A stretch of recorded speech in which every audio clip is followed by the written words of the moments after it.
আসসালামু আলাইকুম এভরিওয়ান। আমি আজকে রমজান মাসের স্পেশাল একটি ইফতার আইটেম ছোলা রান্না করব। এখানে আমি হাফ কেজির একটু কম পরিমাণ ছোলা নিয়েছি। ছোলা সারা রাত ধরে ভিজিয়ে রেখেছিলাম। এখন আমি এটা লবণ দিয়ে প্রেসার কুকারে সিদ্ধ করে নেব। এখানে আমি 3 থেকে 4টি হুইসেল দিয়ে নিয়েছি। ভালোভাবে আমার ছোলাগুলো সিদ্ধ হয়ে গেছে। এখন আমি একটি প্যানে হাফ কাপ পরিমাণ তেল দিয়ে দেব। তেল গরম হয়ে এলে এর মধ্যে আমি 3টি মাঝারি সাইজের পেঁয়াজ বাটা দিয়ে দেব। এখন আমি দিয়ে দিচ্ছি 2 চা চামচ করে আদা রসুন এবং জিরা বাটা। এরপর আমি দিয়ে দেব স্বাদ মতো লবণ। এখন আমি দিয়ে দেব 1.5 চা চামচ পরিমাণ হলুদ গুঁড়ো আর 1 চা চামচ পরিমাণ শুকনো মরিচ গুঁড়ো।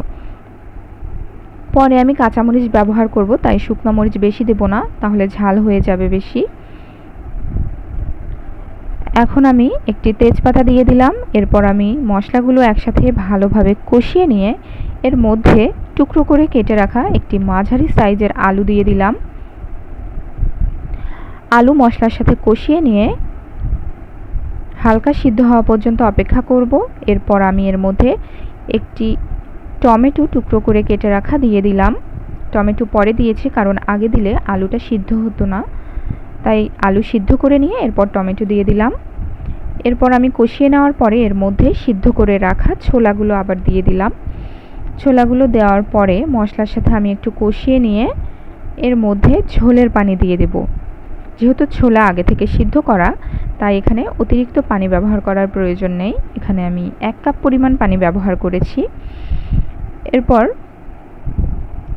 ছোলা ঢেকে দেব। ঢাকনি উঠিয়ে নিয়ে যখন দেখব পানি অনেকটা কমে এসেছে, তখন তার মধ্যে আমি 2টি দারচিনি এবং 3টি এলাচ বেটে এর মধ্যে দিয়ে দিয়েছি। এরপর আমি আবারও কিছুক্ষণের জন্য জাল করে এরপর ঢাকনি তুলে নিয়ে কাঁচামরিচ এবং ধনেপাতা কুচি তার মধ্যে দিয়ে দিলাম এবং 5 মিনিটের মতো আবারও খুবই লো হিটে সেটা রান্না করে নিয়েছি। এখন আমি এটা সার্ভিং ডিশে সার্ভ করে নিয়েছি। আমার রেসিপি আপনাদের ভালো লেগে থাকলে আমার সাথেই থাকবে।